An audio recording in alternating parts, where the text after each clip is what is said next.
Well, hello and welcome. And you've clearly all survived the Christmas, and much like me, you're probably ready to let go of 2021 and all of its many delights.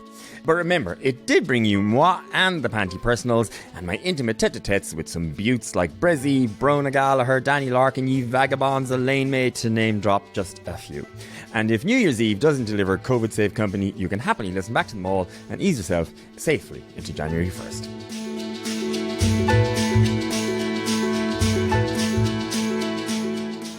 And today's show is no exception in gifting you an amazing guest. For our last show of 2021, I'm with a young woman with a voice to warm the coldest of winter nights. It's Niamh Regan, a Galwegian who, with her hubby, the wonderfully named Wesley Houdyshell, and their new dog Daisy, made Dublin their home just in April.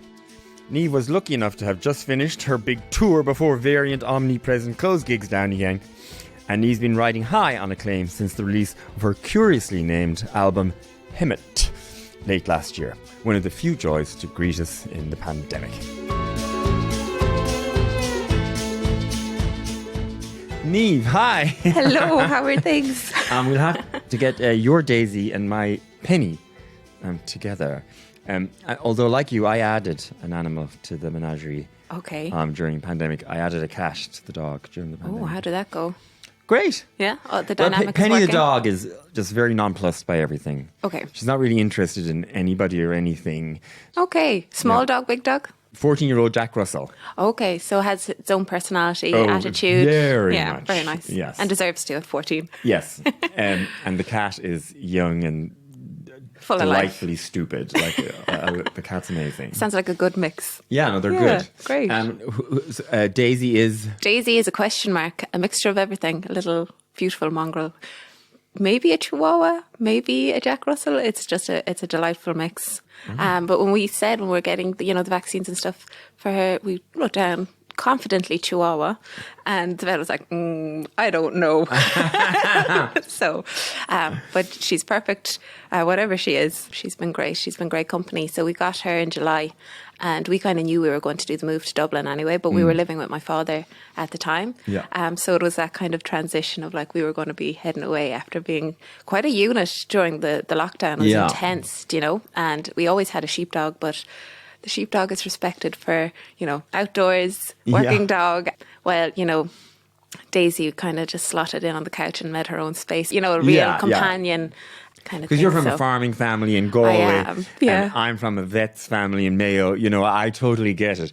On a farm, the sheepdog and all that. Yeah. They're loved and cared for and all that. But they're a working animal. They're not they're respected. pet. It's kind of like they just love to work, and like there's such a bond between the farmer and the working dog. And I felt like Banjo is the name of her dog. She's very much like she has respect for my dad and tolerates the rest of us. That kind of way. Animals is not. I mean, you're well used to animals. I am, yeah. On the farm, yeah. But that said, I never had interest in becoming a farmer. Like any particular reason why not? Because I hear you here, because I had no interest in becoming, I love animals, but I had no interest in becoming a vet. And in my case, it was because I saw how bloody hard it is. Being a vet in rural Ireland, oh my God, the most stressful job. You can get a call and you just got to, and people take it for granted, I think. It's 24 hours a day, 7 days a week, 365 days a year.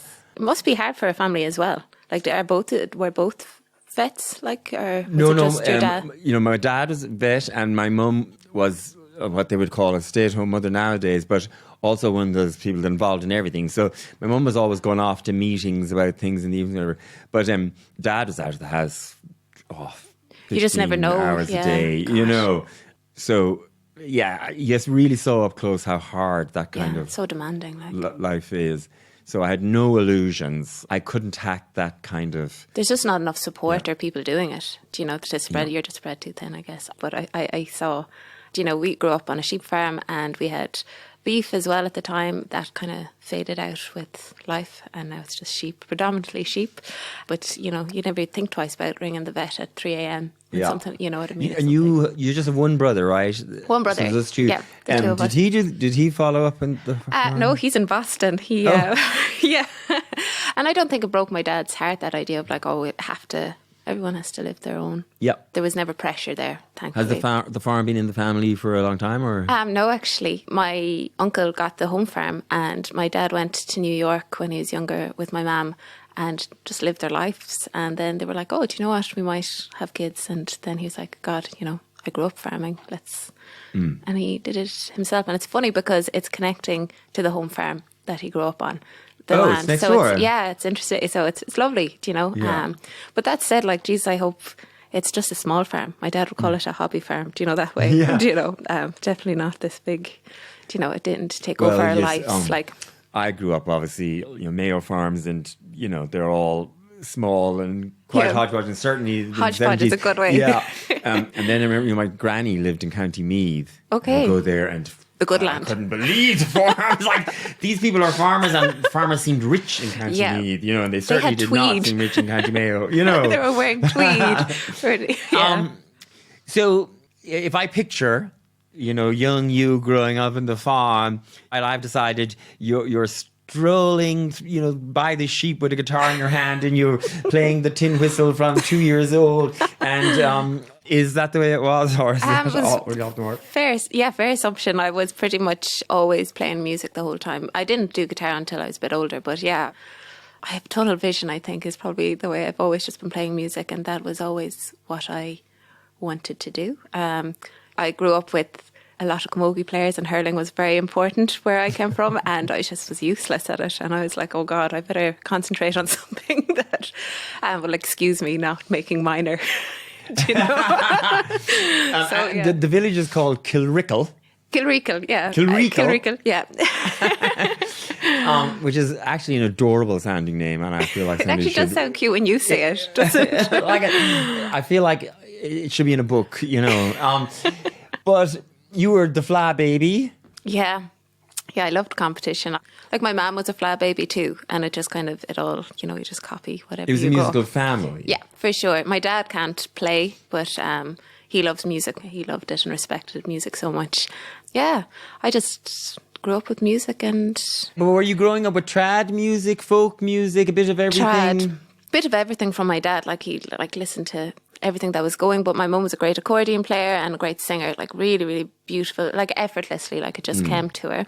So it just was a natural thing. There's footage of me as a kid, like dancing and listening to Four Men and a Dog, like on repeat.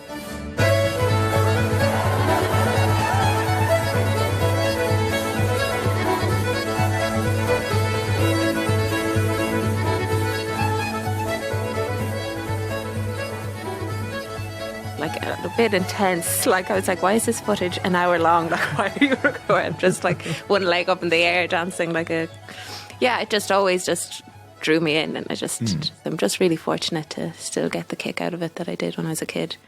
And you've never wanted to be anything else? No, I went and did primary school teaching there, but that was more just... The old fallback, is it? Yeah, yourself growing up in rural Ireland, no matter what I do with music, it'll always be, are you still at the music? And well, there's not much money at that, and you're almost 30, and they're trying to pick apart how you're surviving. It's just like, oh Christ, I'll just do it. And I like teaching, but I knew, it's a great fallback, as they say. Yeah. I loved it, but it's just not a great fit for me either, Yeah. So, yeah. But at what point along the way did you start taking it seriously, I guess, rather than just something you were doing for the fun? Yeah, that's a good question. It was literally the second year of doing the primary school teaching course, and I released the album while I was still doing it. And people started listening and reaching out saying they were actually listening. So I was like, oh, like, I've always taken it seriously, but it's a different thing between, like, is that going to pay your rent? Yeah. So I suppose that's the difference. And, like, it's literally only been the last year. But... yeah, I hope I still have, this sounds really cheesy, but like just a bit of courage to keep going with it, because it is a bit of a silly path when I look at it on paper, but I love it. So look who you're talking to.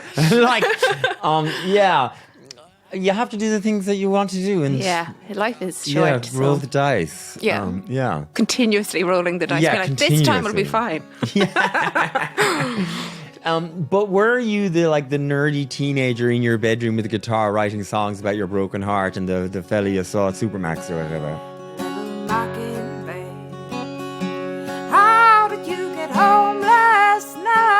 was hesitant about it because I was playing flute, I was doing competitions, and then, I suppose absolutely, I was the nerdy one, but I hung out with all the camogie people disguising it, you know what I mean?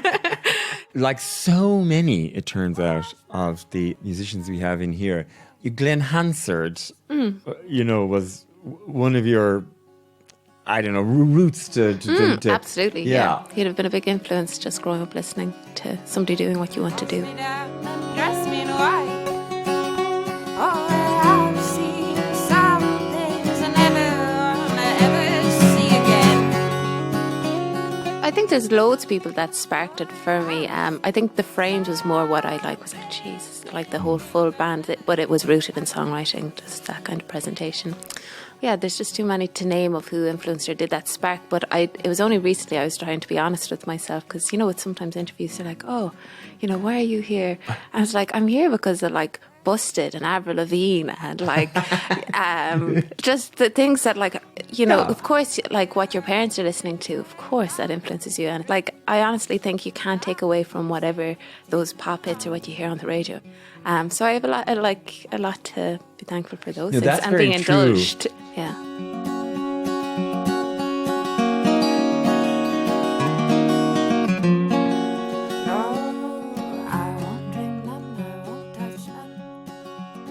One of the things I saw somewhere, your mother, and you just mentioned you played the accordion and had a beautiful voice, but it never would have entered your mother's head to make a career out of it. No. Even though she was making a career out of it when she was in college in NUIG, she was becoming a secondary school teacher.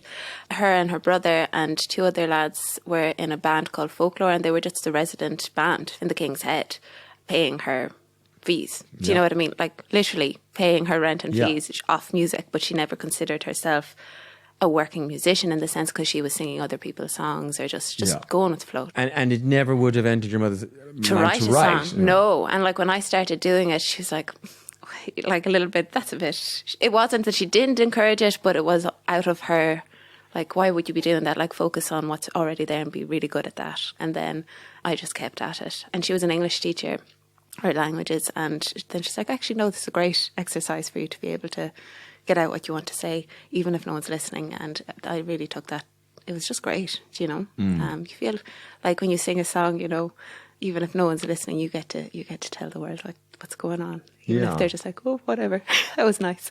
And speaking of your mother, she passed away not that long ago. Yeah, and my mum had a rough ride in the last few years when she was alive, but, a tough woman. And so I kind of dread doing interviews about it because, like when I released the album, I wasn't really thinking. It was literally, the year after, and a lot of those songs, sure, grief is a funny thing, but I almost felt like I asked for attention about grief and I didn't think it through. I was actually going to ask you about this because I heard in some other interview or something, you had this beautiful song that is about your mother's passing, but it's not as...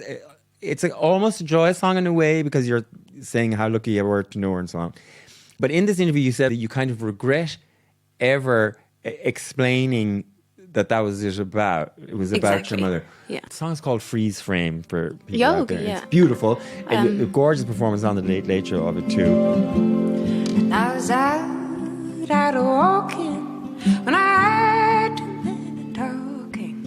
So that was a strange one because I got a call so last minute, do you want to be on the Late Late? And of course it's like, oh, if you get on the Late Late, everyone in the village will stop taunting you for doing music. It's not true. The doubt continues. But yeah, it was a whole show or a whole thing kind of dedicated to just, I think, the whole nation's grief in the pandemic.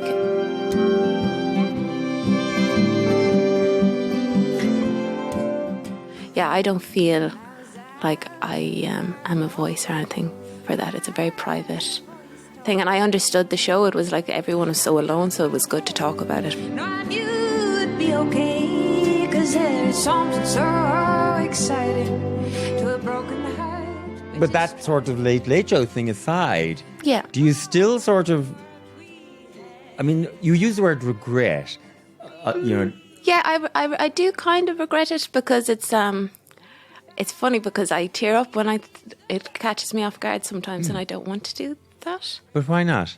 I'm sorry, I don't want to psychoanalyze you. No, But what's wrong with and tearing there's up? nothing wrong with tearing up. And I guess I heard somebody say it really beautifully. Is like when you tear up when you're talking about somebody, it's like all the love you still have inside Yes. for them. So. Oh, sorry, I didn't mean to, but it is true. I saw, actually, now here's that weird thing. You would not expect, Andrew Garfield was on the Late Show in America there recently. I think that's where I saw. Yes, and he said this beautiful thing that grief is basically... all the love you still have to show for them. It Yes. just wells up. And like, there's no shame in tearing up. There's nothing. But I think it's like, I think my mum would be a bit miffed because she is such a like, it almost feels like I don't know, I don't want to be promoting my music off my grief. Do you know, Yes, there's a lot going on in life, do you know? So I think it would be her literal hell if she thought, oh my God, do not be talking about me. Do you know? But then that does put you in a sticky position because Yeah. songs are personal. They are, yeah. But I No. also believe I don't need to be telling people what they're all about, you know, and I think I've learned that now. Yeah. Because regret is always a strong word as well. I don't, because I've learned a lot from it. And a lot of people, actually my mum's age, reached out to me a lot about this particular song, Yeah. that it struck a chord, and I never thought, you know, when I was messing around with it, I didn't think it would, you know, resonate in a way. And maybe it resonated because I talked about it more so. But you know, So, people I don't are know. always going to ask you about your songs. Of course, But you yeah. can choose which ones to talk about. Yes. Yeah. Yeah. And because the songs stand on their own and... They should. I'm very grateful to be talking about music that I wrote with people, and I don't like tearing up. Well, it's a very... It's indicative of what a thoughtful person you are. I love your attitude to it because it is absolutely your business what the songs are about, and people can interpret them for themselves. Yeah, because the amount of songs that I've listened to, and I have no idea what angle or what the story is. Yeah. I love that mystery of what I've painted them. Do you know what I mean? And then, like, when you hear the song, you're like, well, that song's about me and this particular incident. Yeah. You know. Well, and so occasionally I've had a song slightly ruined for me when I've You read find what the it's meaning. really about. Yeah. Because I had a different... Absolutely. You know. Yeah. Yeah. And then I find out it's about some waitress from, Idaho or whatever, you know.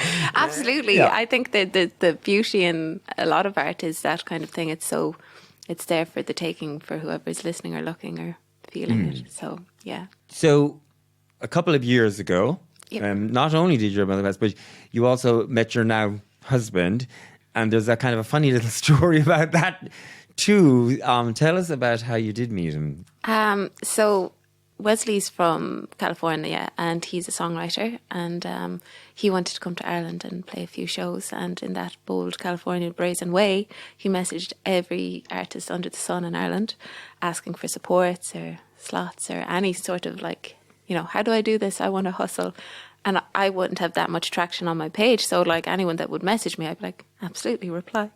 And I was the only one to get back to him after like 100 messages. And I gave him just a few leads of some nice cafes that might, or open mics. And then I met him at one of the open mics, and we organised a gig that we would do together in a cafe in Galway. And like, it wasn't love at first sight, but it was definitely friendship at love, or friendship at love at first sight. Friendship at first sight. It was like an instant, like, oh, this person's Yeah. this is and then once he was leaving, I was like, oh, don't like the thoughts of him not being around. So we just kept going long distance, and like we probably got married a bit too young. It was a bit of a whirlwind, as in like because we couldn't be together unless we got married. That was the problem. Right, yeah. So I was caring for my mum and I couldn't travel. So we got A married. lot all happening at the same time, yeah. But he's from a town that I'd never heard of. I've now since Googled it. It's called Hemet. Yep. And it's a Californian town of around 80,000 people. It's a decent enough size. Yeah. In Irish terms, anyway. Absolutely. And your fella, his family had a band. Yeah, Hippie Cream. Yeah. Oh God, in- saying in- that in out loud that- each time makes me kind of laugh.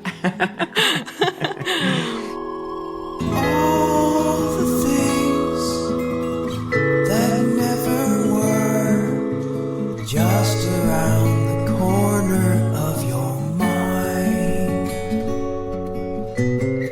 mean, why didn't they call themselves the Houdyshell? Because that is such a wildly great name. But you ended up your debut album, which brought you much acclaim and attention, is named after the town that he's from. So, how did that come about? I mean, how did you end up with the relationship with Hemet? Well, I suppose his mum and dad and sister is still there, and a lot of his friends. And like any time I was out in the States, he was living in Pasadena, but we'd always do a stint in Hemet. And as you said, the band Hippie Cream, which the ethos is just the most beautiful thing ever. They just like hammer out songs without thinking twice, and they just have so much fun. There's so much community, and they don't care, and they don't care for success. They just have the crack.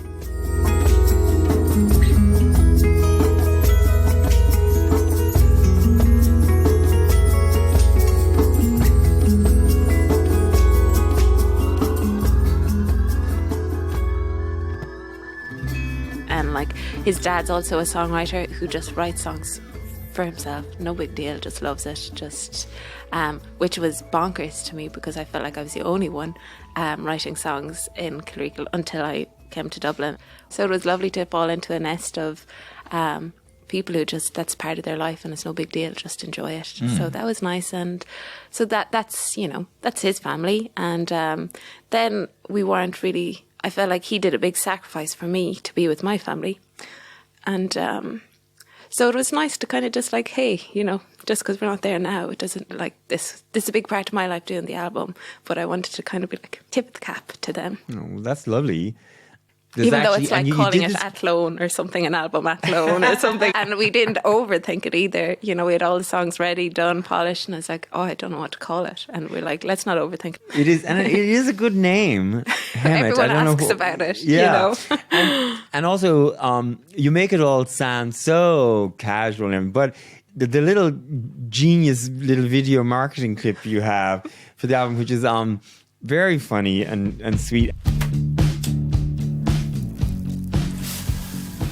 Okay, now what I don't want you to do is believe all the negative stuff on the internet about Hemet. Do not go to urbandictionary.com and search the word Hemet. Don't do it. I see you doing it. I see you changing browsers, searching Hemet, reading all those dirty lies. Don't do it. What you gotta remember is Hemet is heaven. And we even have a bumper sticker to prove it. Maybe the only thing I don't like about Hemet is all the right turn-only signs. I wanna go left! Oh, I love living in Hemet, all right? People hear my accent and they go, are you from the East Coast? And I go, yeah, I grew up in East Hemet. So come visit Hemet sometime. We would love to have you here. Now, if you excuse me, I need to shower and rock out to my favorite song. Bye. Where it's, I don't know what the connection to the actor is, but... So Daniel Maggio is Wesley's best friend, and it was a big part of Daniel is the reason why we're together, was he supported us. He's like family to us as well. Like he's in the shower just talking to you about the town of Hemet, but it's just very funny, telling you what not to Google about the town. Yeah, it's got a bad rep. But well, because I gathered that then, although the town is famous for orange groves older people and yes. fruits and all that, it also has an undercurrent of sort of big city problems, a drug problem and all that. Well, like anywhere, we're feeling it in Ireland is like everything's being gentrified, everyone's being pushed out of the cities and everyone's moving into these idyllic suburbs. And now they're not idyllic suburbs because there's not enough housing for people, there's not enough supports. And that's what gives places a bad name. It's not the people that are in it, it's the lack of supports they have. And it was just a contrast of like, this was a little desert town in like mountains, and then across the way is Palm Springs, where old folks with lots of money came to be like, this is our little haven. Yeah. But like, you can't do that. You can't just take a place and say, this is ours, little haven.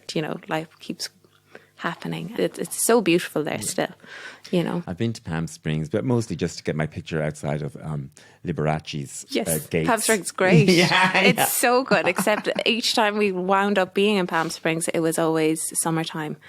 and it's next level heat. Just one of those, but still I love Palm Springs. Yeah. Well, from Palm Springs to some music, you're going to do a couple of songs today. So nice. This first one is Love You Senseless. Fill me in a little background about the song before you... Well, here I go again telling you what you don't have to tell me what it's about. No, but this is, I never learned. So Love You Senseless is just about a song like when you love someone and you don't know how to help them and it's frustrating.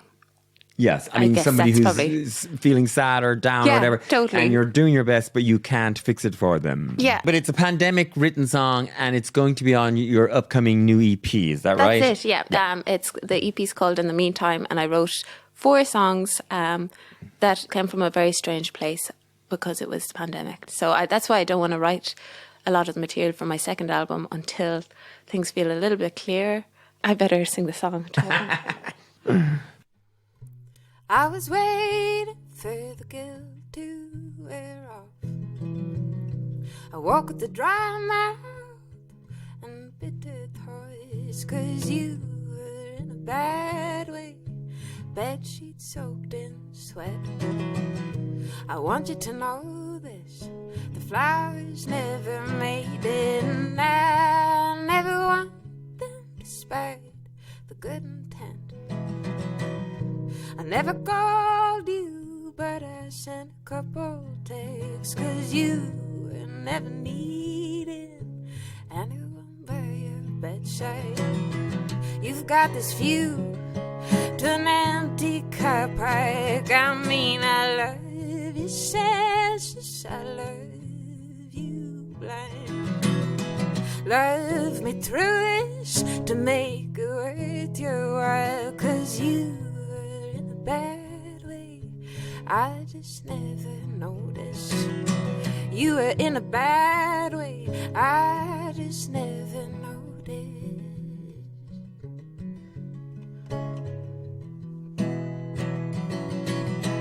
You were waiting for the guilt to wear off. You woke with a dry mouth and bitter thoughts, 'cause you're not tell me how to fix this. You're not tell me how I could fix this. You're not tell me how. I love you senseless, I love you blind. Love me through this just to make it worth your time, and you were in a bad way, I just never noticed. You were in a bad way, I just never noticed, and you're not telling me how. You're not telling me how I could fix this, and you're not telling me how. You're not telling me how we could fix it.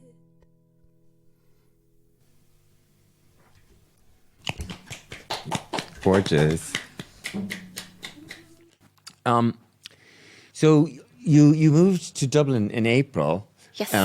So from not side of a mountain, I won't say there. Might as well. Yeah. It's very flat, Midlands kind of. We're on the cusp of Bannislow, Athlone. Yeah, like, you know, I'd lived in Rome for a stint, and I did college in Limerick, and I thought I was very worldly. I did back and forth in California, but yeah, like country mouse essentially, moving to Dublin, total lockdown kind of style in April. So it's really lovely actually watching the city come back to life, as in slowly, bit by bit. It's interesting watching. Why did you choose to move then, of all times, during the pandemic? We were living with my dad. It wasn't like poor Wesley came in at like a very tough time for our family. Like, yeah. So it was like a bubble of grief and then pandemic. And it was just like, whew, to make something work, we kind of needed space, I suppose, in a good way. Like, you know, because he had never lived with his parents since he was, you know, teenager. So then coming back to live with a parent. You know, it was great. Yeah, it's a lot, though. It's a lot, yeah. So change countries, change. Yeah, he lost a lot of sense of himself in that by supporting me. So we're like, okay, let's get cracking. Okay. Let's do a change. And so it was you good. moved to. You're on the river somewhere, is it? Yeah, we're on the quays, so it's very city centre. So it's like it's lovely, like it's grand. I don't think anything's grand at the moment. No one's feeling settled anywhere. You know, like. But being right on the quays now, this is essentially the same. One block off the quays. Now, it doesn't bother me. Yes, when it comes to like walking the dog and that, I'd love if there was a park nearby, and there isn't. And I'm Dublin 1. Okay. So it's pretty. But my fella, who actually quite similar to Wesley, I guess. My fella's from Brazil. Okay. Moved to Ireland, and also we too eventually got to the point where it was getting harder for him to stay after a number of years of. Student visas and so on. Don't mention the words visas. I know. Break your heart. But he's from the very edge of a small city, which is on the very edge of Sao Paulo. So it's a small city outside Sao Paulo, and he's on the very, but literally on the edge. Like if you see a picture of his street, like there's fields on one side. Wow. Okay. But there's a city bus. Do you know what I mean? Yeah. But so he finds the Dublin one living hard. Yeah. Because there is no sense of space. Or green. You have to walk quite far to get to a bit of greenery. Yeah. All that. Whereas it doesn't ever really get to me. But he finds that harder. Yeah. And it is because it's what you're used to. Do you know what I mean? And like how you find solace as well. If your surroundings, it's green fields or desert or, that's where you seek comfort sometimes. And when you just can't access it. So do you find it a big change? No, I don't think so. I think like we're very fortunate. Like Ireland is quite small in the sense you can, like I can get in the car in 2 hours and back home where I grew up. You know what I mean? Like Wesley can't do that. Like he can't just hop in the car and be like, oh, I miss my friends. I miss my sense of self. Yeah. Like, as you know, it can get really hard because you don't know what to do about that. Because all you want for your loved one is for them to feel settled and supported, and there's only so much you can do sometimes. Like your song talks about that. No, but there's only so much, and like so that like it's only literally recently we've been talking about like, well, what's the next step? Because like, when we got married, we lived in this kind of bubble of like, well, you're going to do primary school teaching, you're going to have kids, we're going to, live a farm rural life, and like that was easy to jot down on paper in our heads, being like, yeah, okay, cool, and then we're like woke up and then we're like, oh Jesus, that's actually not what we ever wanted, it was just so it's like, what do we do now? So it's like, I think you get quietly confident in the beginning of a relationship or the beginning of a marriage. Like everything's plain sailing. Yeah, no, it's not. Nothing is plain sailing. So it's just this constant turbulence of like, well. And it's a constant sort of negotiation too. Never about stops. what the living arrangement will be and, all that. And I actually can really relate here because, like I said, my father's from Brazil. But the pandemic, in our case, we weren't that long married when the pandemic came along. And suddenly we spend the next 2 years in a one-bedroom apartment together because he's working from home and I essentially, all my kind of work was just closed up. So it was very intense. And then on top of that, he can't get home to Brazil easily because of, all the stuff that's going on. And he really just misses, his man, his niece, and, whatever, all the things. It's the fact you can't go. That makes it so much worse because you could have easily done the 2 years and just not gone around because you're busy or you're doing things and life got in the way. But it's like life didn't get in the way. It was just like pandemic got in the way. So But I also think that the pandemic in a way too, hate it, horrible, awful. Of course. But, it did almost force people to take stock of where are we, where am I going, what do I want? And all of that. So do you think that played a part in yours? Yeah, of course. And especially, like, did you say you got married recently before the pandemic? We'd been married, same year as you, 2019. Yeah, so you get the idea of, like, you get that honeymoon of, like, we're married, it's all fine. And then you have no option just to be, because he was working from home too. Yeah. So it's like, we never didn't see each other. You know what I mean? You're married. Now we're locking you together into this 40 square meters. And then so we kind of, as I was saying, we kind of like just leaned into it and enjoyed it for a while. But then it was like, I'm not doing what I want to do. and he's not getting the full picture of his life either by working at home. So it has to, you have to take stock, and it's uncomfortable, you know. But it's I think it'll all work out for the better, just as in that sense of like being honest about how we're going to navigate it, rather than just being like, oh, we have to do the married thing now. Well, do you know what's funny though is if the pandemic hadn't happened, those same problems would have arisen, but they just would have arisen 3 or 4 or 5, 10 years down the road. It's so in a way, it's it's really nice to kind of like crack it open and like look at it for what it is in a good way. Do you know what I mean? And have time to do it. Like there's no rushing and fixing or finding solutions. Like I think I'm to blame for a lot of the turbulence as well. The fact he's been home recently and he's come back rejuvenated. Like as in it was a marked person. Like he was just so much full of love coming home. He hadn't seen his parents for 2 years, you know what I mean? Yeah. You know, and they're elderly and they're, you know, that's always a concern. Not a concern, but like it's in the back of your mind, like as in, gosh, you know, you don't want to waste any not seeing them. Yeah. I don't know. It's difficult, but it's good looking at things from the full picture. And like being married to somebody who wants to be a musician and like willing to be on the road is difficult as well. So it was good. We had to like renegotiate what it looked like, and if circumstances were different, if you didn't, you know, have Galway and all that, might you have upped sticks and moved to Hemet or California somewhere? Definitely. Like I spent a lot of my earlier 20s kind of like knowing my mum was quite unwell, and like that plays a big factor into your choices and like how your life spans out. So I always kind of knew I had to be home for a good while, and he knew that too. Like, you know, he met me 21, 22, and like I'm 27 now, and like I do feel like I've been like 4 different people in between that time. He's been there, you know.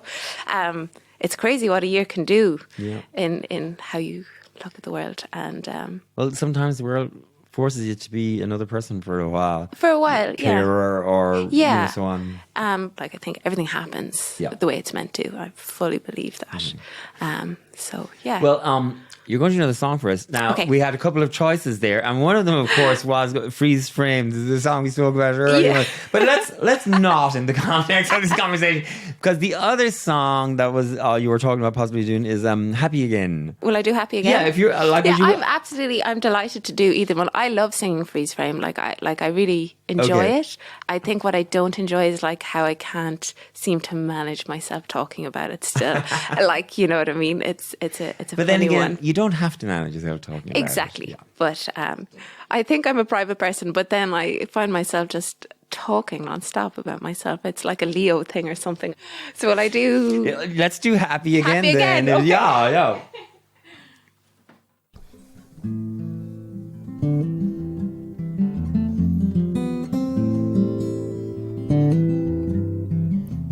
No matter what time you get, won't be enough to make something of regret, and you're working hard and keeping track till the language changes from if to when you become happy again in the skin that you're in. Now at the time you would spend, oh, how did you go? Days after weeks without talking to me.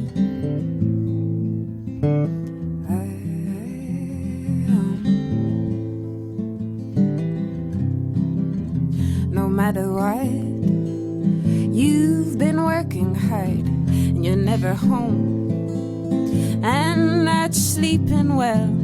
Come back in. Don't you know you are my honey? Don't you know you are my worry? Don't you know you become happy again in the skin that you're in? Now at the time you would spend, oh, you can go home while the light's still on, 'cause the light's still on. You've just been working hard. I mean working so hard.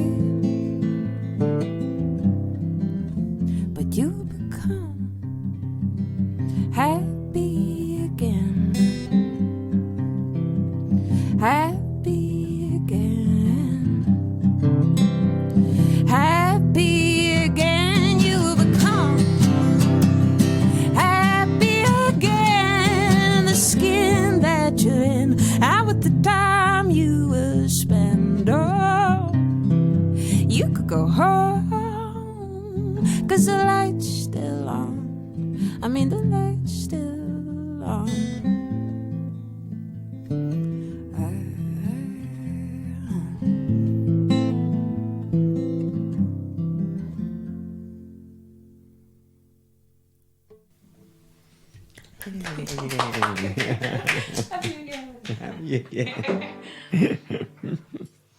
One of the things I heard you saying somewhere that I liked a lot was talking about where the songs come from. And one of the things you said was that sometimes it's just like a little moment and then you over-dramatize it.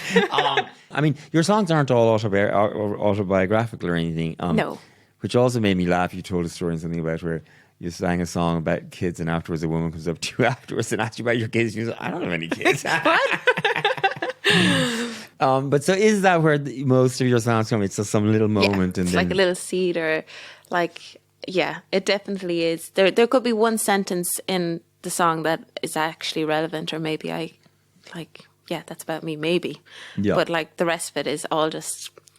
Wild Wild West imagination, just keep building. Yeah. And that's where I like. This is why I love doing it. I have so much crack doing it. And the thing is, what I really enjoy about it is when you have people who are very close to you or your family, and they're afraid to ask you, and like when you're like, "What do you think?" You make them listen to the song before you go record it or something. Like, lovely. Are you okay? Like, I'm fine. Because they think that you're pouring your heart out. Oh, yeah. God, if you were to take every song, literally, I don't know if I'd still be here. Well, I love the fact that you just said, that you keep doing it because it's great crack. Because so many, people, they also try to over-dramatize the angst of creation and all that. Like, if it's that bad. So... I like hearing you saying that it's good crack for you to do it. I mean, so they're the parts you like, but are there parts of it that you don't like? I think I genuinely like it all. And like the fact that this is the first year in my life that I've got to call this a job where I'm like making enough rent. I want to do it. Like that the foundation to my job is something I love. Yeah, I'm really proud to be able to do it. It's because what I've also really noticed, because I have so many friends that are so talented and they're better songwriters, but it's like it's all circumstances, and like if you have support, if you have finance, if you can like manage to like work that part-time job while still making it, it is such a game of privilege to be doing what I'm doing. And luck. It's also the huge amount of luck or even sort timing. of zeitgeisty vibe. Absolute timing. Of course it takes talent and hard work, but there are a lot of talented, hardworking people out there. The difference is between this one who rises up and gets everything and this one who continues to struggle on. Yeah. It's a lot of it is to do with luck and meeting the right person at the right time on the right song at the right time. There's so many variants. So many things to it, and it's like I think it's disheartening when you see people who are, like as you said, hardworking, talented, and it isn't clicking. But being able to survive waiting for that right moment is the dangerous part. As you were saying, rolling the dice again and again and again. And it's like some people don't have that support system behind them or have the energy to keep rolling the dice because, you get so many doors closed on you that you're like, oh. And in a way, you have to have sort of a self-belief and a courage to keep at it. Yeah. Because you were just saying about really how it's relatively recently that Irish people have sort of freed themselves from this idea of having notions. Yeah. And that in actual fact, it is okay to say, I actually am bloody good at this. We can do this as well as anybody from anywhere else. And to have sort of the courage and the self-belief to go ahead and make things and do things. Yeah. And I just thought that was an interesting take on the whole Irish notions business that people often talk about. But in your case, did you never feel, who am I to think that I can make a living at this? Oh, God, no. I'm embarrassed by what I do sometimes. I have to work on it. And it's because it's a cultural difference. Like Wesley has this American can-do attitude. And like, I remember when we met at the open mic, I was like, I won't. Even though I had studied 4 years to play an instrument. Like, and I was just like, I freaked out. I was like, I don't want to put myself out there or like ask for attention unless I'm like, I feel safe in doing it. And he was like, what are you on about? Just get up and do it. You love to do it. Do it. And like, that changed my life, having somebody who was like, don't overthink it. Just do it. Like, why? And I love that about America. Like, as in, because I do feel like we stifle each other sometimes here in Ireland. Like, even the fact you can't take compliments, or you have to be careful not to be too overly enthusiastic about yourself, because it's almost like seen as rude. Yeah, or it's And things I like having that. a big head or whatever. Yeah, but there comes a point as well of being like, well, if you're saying it's your work, you should be able to do it without trying to make yourself feel... Like, I definitely sometimes try and make myself small in a situation. Yeah. Just because I don't have enough behind me yet in my head to justify why I'm there. In your head you don't. But like, I think a lot of us do that here in Ireland, or especially growing up in rural Ireland. Like, so, but it's... And are you happiest then in the sort of writing, recording part of the job, or in the performing on stage part of the job? I love being on stage. Like, I did a gig recently where I was heartbroken before it. Like, it was just one of those days. Everything was not working, and I was on stage, and somebody sent me a video afterwards. I was smiling so much, and I didn't even realize. Like, I just get a good kick. Like, it's like another. But I love all aspects to it. And you've actually had a very good pandemic, and recently you've done some pretty big, great gigs and performances. The National Concert Hall, the Cork Opera House. What's the matter? The time I keep it running circles around me all day. Why can't I complete a task and feel good at the end of the day? Yeah, I got this year has been a great year for me. I can't complain about a lot of things. I can't. Do you know what I mean? Oh, it was hard, but like, things were coming in my way. There's been plenty of not so good ones. You are a singer and a musician, and you did say you wouldn't mind doing Freeze Rain. So can we have the third song? Absolutely, anyway? No problem. This is the song we spoke about earlier, Freeze Rain, which is about whatever you want it to be, listeners. There's absolutely, it's about.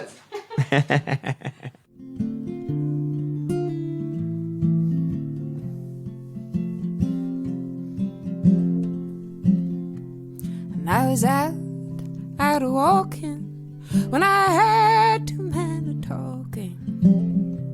There was something in the air, no, I knew it wasn't right, but there was something so inviting to a broken heart which is trying to recall what we had to fight.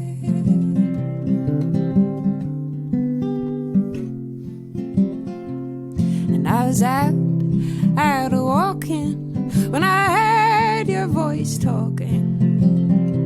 Well, I knew it was in my head, no, I knew it'd be okay, 'cause there's something so exciting to my broken heart which is trying to recall what we had if I could freeze frame every moment, if I could freeze the frame every moment with you, 'cause I was lucky enough to have you,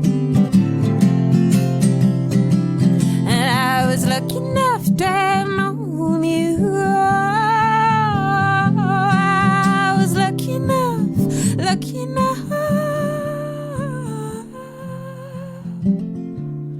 just a little bit more of your time, just a little bit more of your time.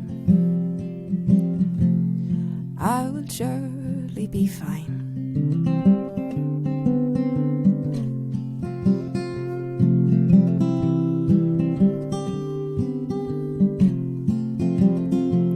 And I was out walking when I heard your voice talking.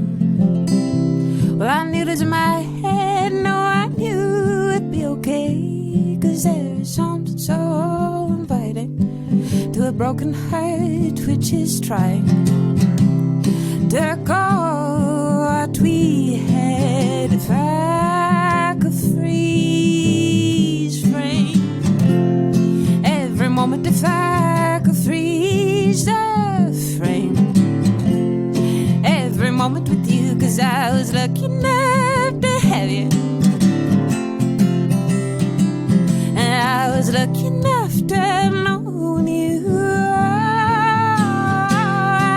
I was lucky enough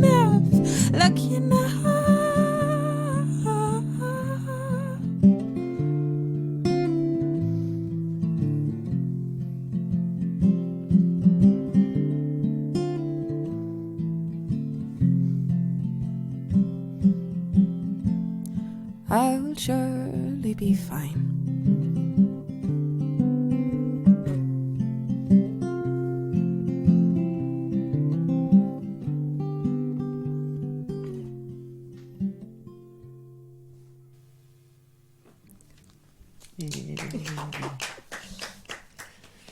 Thank you so much, Niamh. Gorgeous, as always. Niamh Regan, thank you. Oh, Thank Mrs. you. Houdyshell. Oh, Jesus. Such a great name, Houdyshell.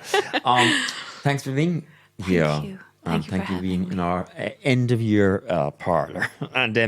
And I hope that 2022 brings you all of the many good things that you absolutely deserve. And you too. Including loads of money. Thank you so much for having me. Thanks you so much for being with us. We are looking forward to the new EP in February, and Happy New Year. Happy New Year. And Happy New Year to all of our listeners out there. And thank you very much to Connor and Cian here at Camden Recording Studios for giving us shelter all of this year. Thanks for listening, and see you in 2022.